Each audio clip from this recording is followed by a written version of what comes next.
Maswerteng hapon po mga ka-STL, narito na po ang resulta ng STL Laguna para sa araw na to, second draw November 4, 2024, araw ng Lunes. Naway ang mga natayaan nyo pong mga numero kanina ay manalo nawa ngayong hapong ito, 4 PM. Kaya kunin nyo na po ang inyong mga tickets, narito na po ang resulta.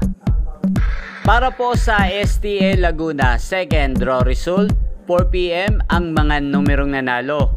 21 at 20 in exact order sa lahat po ng tumaya kanina para sa second draw ng 21 at 20. Congrats po sa inyo, panalo po kayo. Shoutout po natin si Bombi. Shoutout sa iyo Bombi.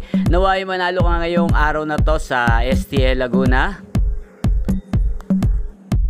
Ang STL Laguna ay napapanood nyo po sa channel na to, Roderick Hernandez TV, araw-araw mula Lunes hanggang Linggo, every 11 AM, 4 PM at 8 PM. Maraming salamat po sa panonood nyo sa aking channel. Huwag pong kalimutang mag-subscribe. Thank you for watching.